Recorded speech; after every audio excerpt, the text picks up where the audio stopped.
Dara cantik presenter Batik TV ini mungkin wajahnya sudah tidak asing lagi ya di mata pemirsa Batik TV. Diah Astika Dewi atau yang biasa disapa akrab Diah Astika akan kita ajak ngobrol bareng seputar prestasi-prestasinya dan juga kesibukannya sebagai seorang penulis. Saksikan selengkapnya hanya di Inspirasi Prestasi Inspires You.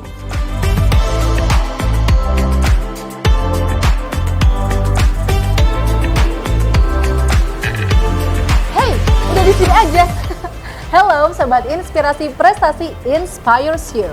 Nah kali ini aku janjian sama salah satu presenter cantiknya Batik TV, namanya Diah Astika. Kenapa kita mengundang Diah Astika untuk ngobrol-ngobrol di Inspirasi Prestasi? Ya karena dia akan menginspirasi kalian semua lewat tulisannya, lewat prestasi-prestasinya di Duta Bahasa, Duta Wisata, sampai juga lomba public speaking. So, langsung aja, aku udah janjian sama Mbak Diah Astika di Anak Panah Cafe. Jadi kayaknya dia udah di sana deh tuh, kayaknya lagi nulis-nulis gitu. Jadi langsung aja kita cus. Tapi kita pesen dulu ya. Yuk.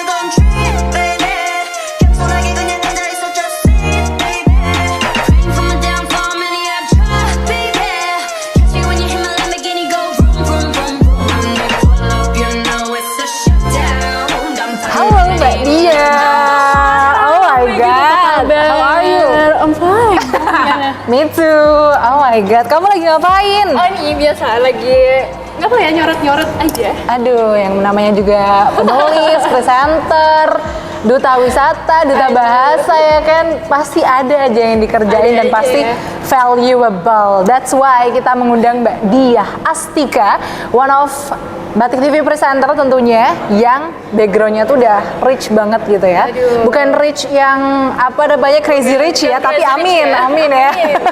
Cuman ini rich dalam hal prestasi dan pengalamannya. Amin. Makanya aku mau nih ngulik-ngulik apa aja yang selama ini Mbak Diah itu tekuni, terus profilnya Mbak Diah sendiri gitu kan. Karena aku yakin sosok kali ini bakalan menginspirasi di Inspirasi Prestasi Inspires You. So, gimana Mbak Diah? Gimana apa? Lagi sibuk apa dong? Aduh, sebenarnya kalau dibilang sibuk apa tuh lagi nggak sibuk ngapa-ngapain Pak. Cuma kayak ya? menyibukkan diri aja gitu. Harus ada sesuatu yang dilakukan gitu. Oke. Biar terlihat sibuk gitu. Oke, aku belakangan ini lagi apa ya? Paling kalau misal nulis tuh masih sering nulis. Terus kayak kadang kan kita produksi, kita juga bikin naskah segala macam, bikin nulis pertanyaan untuk narsum, ya kan. Terus apa lagi ya? Paling itu aja, terus seringnya kongko seperti ini. Oke, kongko tapi yang tetap bermanfaat ya. Kalau aku lihat-lihat kan kayaknya lagi buka blog ya. Yes. Ini apa yang kamu lakukan? What are you doing? Aku tuh ini Far, jadi kalau misal aku nulis itu selalu aku kasih di draft blog. Entah itu nanti dipublish atau enggak, pokoknya aku nulis aja terus ya udah aku taruh di draft ini gitu. Ini aku boleh bacain dikit nggak sih? Aduh, boleh. Boleh ya. Ini dari awal-awal ini aja, ini aja. Ini aja ya. Jadi ini beberapa tulisan Ini draft ya. Diah Astika gitu ya. Draft-draftnya ini kita spill tulisan-tulisan awalnya ini ada. Oke. Kita sudah melewati banyak hal. Asik. Saat terjadi konjungsi kuintet saat Saturnus Mars bla bla bla. Terus habis itu bawahnya benang kusut yang enggan mencari jalan. Habis itu kelimpungan mencari kepulangan. Waduh. Dan satu lagi apa nih, belum ya? Oh ini. Itu belum ada judulnya. Oh belum ada judulnya. Aduh, dari awal-awal kalimat-kalimat aja kita tuh udah tahu bahwa ini tuh sastra banget dalamnya ya. Nah ini ngomong-ngomong soal kesibukannya kamu sebagai seorang presenter, abis itu juga writer, right? Gimana sih? Ceritain dong, kayak dari kamu bangun tidur sampai tidur lagi itu biasanya gimana? Sebenarnya itu amat sangat luang Pak kalau diceritain. Aku biasanya nulis untuk akhir-akhir ini, untuk belakangan ini itu kayaknya lebih jarang sekarang karena aku ngerasa aku nulis tuh kayak di saat yang harus benar-benar mood aja gitu. Karena kalau misalnya kita nulis terus maksa yang benar-benar blank itu susah. Kayak jadinya nggak dapet apa yang kita tulis tuh susah gitu kan. Kayak nggak dapet apa-apa nih gitu. Cuman kayak bengong depan laptop aja gitu. Jadi benar-benar harus yang di momen yang tepat, di mood yang bagus. Terus juga mungkin kita di jalan gitu ya lihat inspirasi apa terus kayak wah ini harus aku tulis nih gitu. Nanti kayak baru nanti aku sampai rumah gitu kayak wah aku harus menulis yang tadi itu gitu. Oke, jadi sembari menjalani hari pasti selalu mencari inspirasi dimanapun itu tempatnya ya. Nah kalau ngomongin kesibukannya Mbak Dia di Batik TV itu ngapain aja sih? Aduh pasti udah tahu lah ya kalau misalkan pemirsa di rumah, tapi nggak apa-apa kita tetap di spill. Oke, kalau di Batik TV sekarang aku pegang beberapa program ya. Salah satunya itu program opini namanya. Itu program yang menanyakan opini orang-orang gitu ya. Spill the tea, no salt ya kan? Soalnya selalu ngikutin program-programnya di Astika ini. Enggak, emang harus ya. Wajib. Oke, terus berikutnya itu aku juga sekarang syuting berita daerah ya. Berita daerah itu setiap hari Kamis. Dan beberapa hari lainnya, terus juga satu lagi expo gitu. Mungkin sejauh ini baru itu aja sih. Oke, nanti kedepannya bakalan ada kayaknya 100 program ya. Amin. Itu gimana tuh syutingnya ya kalau 100 program ya? Nggak tahu ya. Oke, nah tapi kan kamu ini kan penulis, terus juga di kerjaannya Mbak Dia yang sebagai presenter itu juga dituntut bisa untuk menulis gitu ya. Tapi kan itu dua hal yang menurut aku jenis tulisannya itu berbeda. Betul. Kayak opini yang harus benar-benar yang cheerful dan lain sebagainya, teenager banget gitu. Itu gimana sih? Apakah masih relevan sama Mbak Dia atau masih enjoy atau gimana, menemukan tantangan kah? Justru berbeda sih ya. Maksudnya ketika kita nulis yang sastra banget buat misal kita bikin buku gitu ya, sama yang kita nulis naskah yang harus relate sama orang-orang gitu. Maksudnya yang benar-benar menggunakan bahasanya aja beda ya, bahasa sehari-hari gitu. Terus juga kalau misal sastra ini kan bisa kita mau bikin seenaknya kita, mau dengan gaya kita, dengan gimana lah kita caranya, ini loh karakter penulisan aku tuh seperti ini gitu. Kalau di naskah kan enggak ya, jadi tentu dua hal yang sangat berbeda. Tapi mungkin untungnya adalah di sini karena sudah terbiasa menulis, jadi lebih enak aja mungkin ya. Jadi kayak ya udah nulis aja gitu. Karena pada prinsipnya Mbak Dia ini udah senang banget nulis. Jadi walaupun ketika menulis untuk program-program yang apa ya, bisa dibilang kalau sastra ini kan tulisan-tulisan Mbak Dia sastra banget. Tapi kalau misalkan program-programnya kan harus meninggalkan itu ya sedikit diksi-diksinya berbeda, berubah, tapi tetap bisa dihandle karena memang Mbak Dia suka nulis. Nah setelah ini Mbak Dia, karena tadi kan udah nyebut nih Mbak Dia ini juga dulu duta wisata iya, duta bahasa juga iya, lulusan dari Universitas Diponegoro jurusan sastra bahasa Indonesia yang pastinya wow banget gitu ya, perlu banget kita kulik itu nanti gimana. Jadi jangan kemana-mana, tetap di Inspirasi Prestasi Inspires You.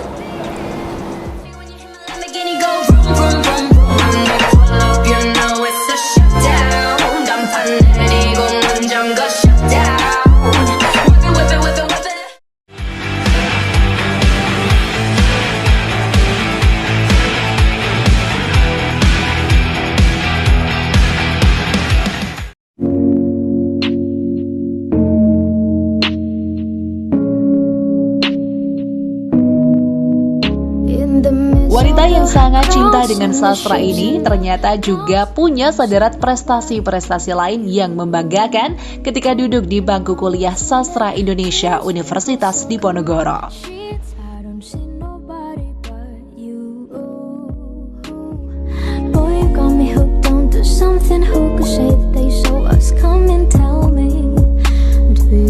Welcome back with me Farah Farha dan juga Astika di Inspirasi Prestasi Inspires You. Gokil, kompak nih kita nih segmen ini. Itu juga agak-agak ini nih outfitnya nih Fat. Iya nih matching banget ya, white, grey. Aku ada pink-pinknya, jam tangannya Mbak Dia ada pink-pinknya, jadi cocok. Oke nih Mbak Dia, kita mau ngobrolin your achievements yang selama ini udah diraih. Selain tadi duta wisata, duta bahasa, juga sebagai seorang presenter yang ngomong terus nih di depan kamera, of course public speakingnya harus dijamin ya. Nah ternyata Mbak Dia ini juga udah punya prestasi nih di bidang public speaking, yaitu pernah menjuarai juara 1 nasional event Speak Up, bener ya? Itu boleh diceritain dong, gimana sih ceritanya?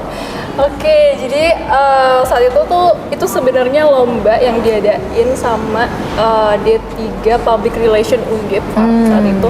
Jadi itu 2018 ya kayaknya. 2018 itu aku ikut Speak Up Competition. Itu nama acaranya tuh Increations 2018 gitu. Nah saat itu tuh jadi aku iseng-iseng aja tuh. Jadi aku sama temen aku itu saat itu dia tuh kayak passionnya itu di videographer gitu loh. Nah aku menggandeng dia kayak karena awalnya untuk ikut lomba itu kita dari video dulu nih. Baru dari video dipilih, baru nanti lomba yang beneran di auditorium gitu. Di offline kan gitu ya. Nah saat itu temanya adalah Indonesia berbicara baik.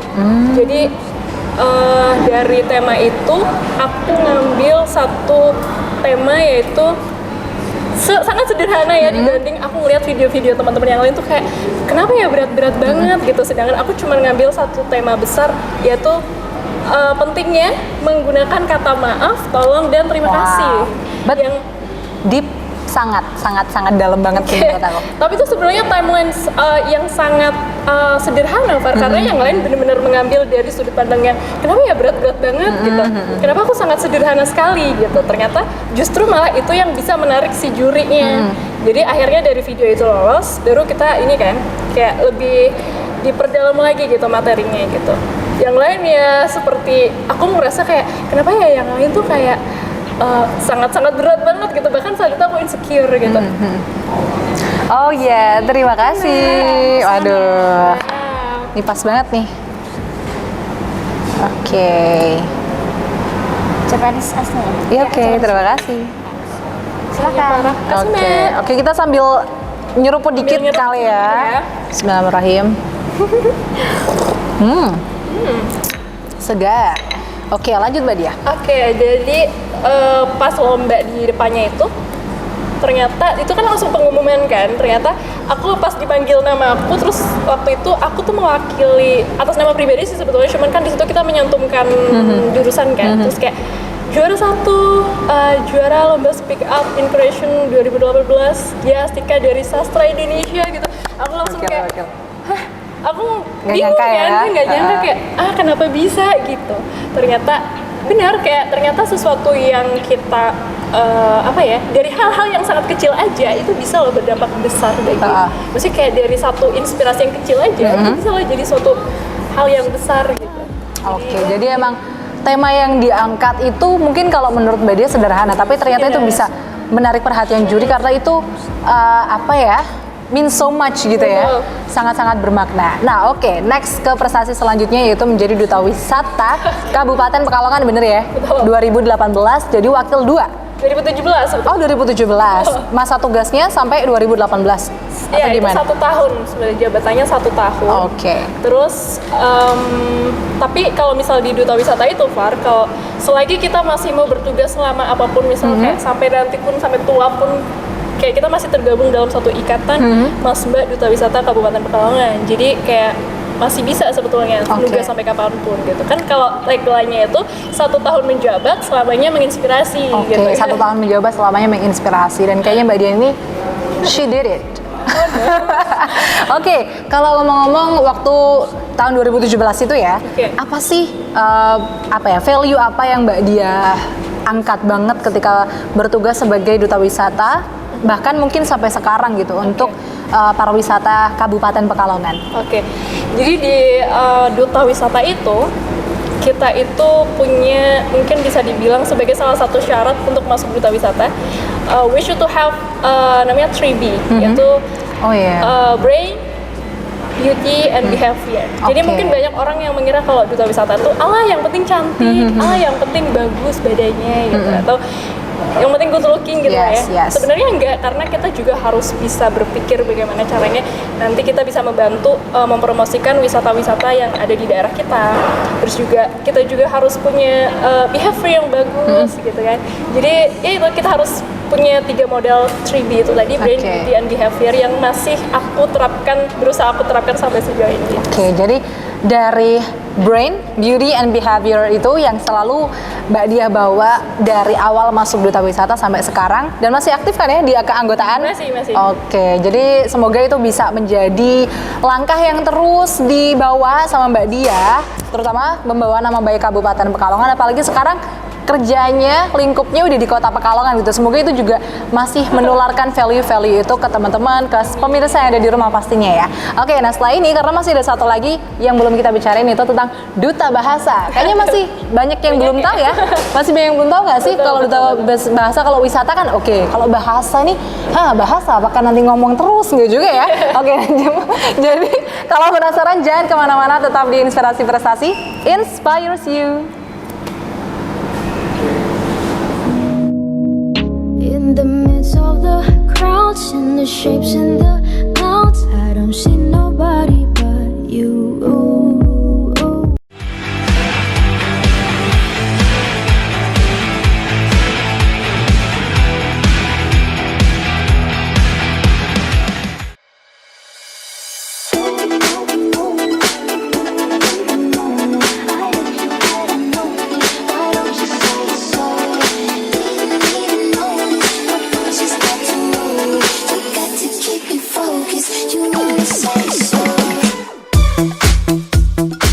Karya-karya yang dihasilkan dari buah pikirannya selalu ia bagikan melalui blog pribadi dan juga diabadikan dalam sebuah karya buku antologi puisi yang ia beri judul Dialog Analog.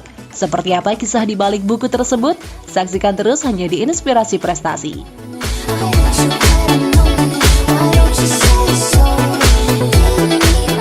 Welcome back with me Farah Farhat dan Dia Astika di Inspirasi Prestasi Inspires You.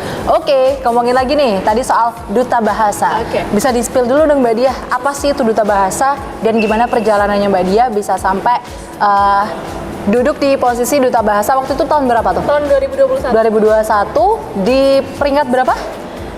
Aku top 8. Top 8, jadi 8 besar ya. So, what's your story behind it? Oke. Jadi mungkin buat pemirsa di rumah ya yang belum tahu bahwa Duta Bahasa itu apa sih gitu. Jadi sebetulnya secara singkatnya saja Duta Bahasa itu bertugas untuk mengampanyekan dan juga menyosialisasikan penggunaan bahasa Indonesia yang baik dan benar. Oke. Gitu. Mungkin secara garis besarnya seperti itu. Nah, jadi kitabnya Anak Duta Bahasa itu adalah KBBI. Of course, atau Kamus pasti ya. Besar Bahasa Indonesia gitu ya. Terus kita juga punya satu slogan, itu namanya sebentar aku lupa namanya. Pokoknya di situ isinya intinya adalah mengutamakan bahasa Indonesia, melestarikan bahasa daerah dan juga menguasai bahasa asing. Oke. Jadi kita dituntut untuk ya kita harus mengutamakan bahasa Indonesia, tapi juga tetap tidak melupakan bahasa daerah kita berasal, tapi juga tetap tidak ketinggalan arus globalisasi di mana kita harus juga nih bisa bahasa asing. Oke, jadi tiga bahasa itu harus tetap dikuasai. Betul. Gitu ya. Terus gimana tuh ceritanya Mbak Diah bisa sampai akhirnya masuk ke Duta Bahasa? Oke. Jadi mungkin singkat cerita itu di tahun 2021 itu dari sebelumnya tuh aku udah pengen sebetulnya, cuman waktu itu mungkin karena kuliahnya masih padat, terus aku pikir kayaknya butuh persiapan gitu kan. Jadi di tahun 2020 itu kalau nggak salah si Duta Bahasa ini dia ditiadakan karena pandemi. Jadi pas aku mau daftar karena ditiadakan gitu kan, jadi akhirnya aku daftar di tahun 2021. Oke. Gitu, sampai akhirnya banyak hal ya sekali yang mungkin aku baru pelajarin di situ. Terus juga banyak sekali ya, dan itu aku rasa kayak cukup menguras pikiran dan tenaga dan energi gitu ya. Sampai akhirnya di akhir itu ya udah kita tersisa top 8. Wow, pasti itu journey-nya juga panjang sih, bisa masuk di posisi 8. Dan itu juga Mbak Diah berarti kan berlaga itu bukan di daerahnya sendiri ya, di Semarang ya. Itu gimana bertemu dengan orang-orang hebat juga dong pastinya? Gitu. Jadi saat itu saingan aku itu kayak udah yang ada jadi guru Wow. gitu ya. Terus Guru bahasa Indonesia lagi mungkin ya? Guru enggak sih. Oh, bukan. Semua yang ikut Duta Bahasa itu nggak mesti dari anak sastra. Oke, Jadi oke. ada yang guru sejarah saat itu ya, bahkan itu ada yang dia itu kalau nggak salah mondok tapi dia lulusan dari luar negeri gitu Oke. Pokoknya saingannya mantep-mantep gitu lah, kayak pinter-pinter semua nih gitu. Dan di duta bahasa ini adalah ketika dimana dulu di duta wisata mungkin masih bisa nih, ketika kita nggak bisa ngeunggulin isi otak gitu ya, bisa dibilang gitu, tapi kita masih bisa nih kayak, oh berarti aku harus ngencengin di beauty-nya misalnya. Tapi kalau di duta bahasa ini dia nggak bisa, jadi benar-benar harus isi otak gitu. Jadi memang benar-benar intelektualitasnya dituntut ya. Intelektual gitu ya, dan kecantikan itu nomor sekian gitu ya. Tapi kamu harus berintelektualitas yang bagus gitu. Dan dari situ aku bertemu banyak orang, karena ini tingkatnya Jawa Tengah. Jadi bertemu dari banyak daerah, dan saat itu aku membawa Kabupaten Pekalongan. Sama Kabupaten Pekalongan. Membawa Kabupaten Pekalongan dan masuk di 8 besar. Itu udah menurut aku achievement yang luar biasa, apalagi langsung di Semarang bertemu dengan berbagai macam background dan kompetensi yang pastinya udah mumpuni semuanya gitu. Nah, ini Mbak Diah, selama tadi kita ngobrol, along the way kita ngobrol, kayaknya aku tuh melihat sesuatu yang menarik sekali untuk ditunjukkan. Boleh aku sentuh itu? Oke, so this is dialog analog layaknya bener ya apa sih? Like-nya luka, kenangan harus dirawat. Jadi ini adalah bukunya Mbak Diah Astika, antologi puisi, bener ya? Antologi puisi yang udah diterbitin dari penerbit Hanami. Ini boleh diceritakan dong? Dari mulai blogger, terus akhirnya bisa menjadi sebuah karya berbentuk padat fisik seperti ini dan sudah dipasarkan. Ini diceritain gimana ceritanya bisa kayak gini? Jadi Dialog Analog ini lahir di tahun 2018. Di 2018 itu aku masih semester berapa ya? Semester 4 mungkin ya, aku lupa di semester berapa. Yang jelas aku punya cita-cita untuk mengabadikan semua hal di hidup aku, dan aku berpikir bahwa ketika kita sudah mengabadikan aku hanya bisa mengabadikan itu lewat monumen-monumen yang aku bisa bikin di tulisan. Nah, gimana caranya biar abadi? Aku bikin nih dalam bentuk museum berupa buku gitu. Jadi di situ kenapa namanya Dialog Analog? Karena ini menurut aku isi puisinya itu intinya adalah banyak antologi-antologi yang mungkin cuman aku nih yang ibaratnya tahu keyword-keywordnya. Jadi ketika kita baca, kita seperti memasuki museum yang di tahun sekian yang pernah mengalami apa saja dan lain-lain gitu. Udah, jadi ini adalah rangkuman hidup aku sebetulnya yang aku rangkum puisi-puisi yang ada di buku. Nah ini kalau boleh tahu, ini kan udah diterbitin, udah berapa eksemplar nih sejauh ini? Sebenarnya nggak terlalu banyak ya sejauh ini, dari 2018 sampai kayaknya aku cuma mencetak itu sampai 2019-an. Jadi cuma dari 2018 ke 2019 itu sekitar 390-an eksemplar. That's a lot. Many. Aku juga nggak nyangka karena yang beli bahkan aku kadang nggak kenal. Kenapa ya orang asing membeli buku aku gitu? Jadi emang sukses ini membuat penasaran isinya apa gitu ya. Kalau boleh aku bacain satu bait aja nih ya, atau 2-3 lah ya. Dari judulnya Kala Hujan, asik. Karya Diah Astika. Sejak hujan hari ini merambat ke pertengahan Oktober, hujan semakin sering saja mengguyur tanah kota.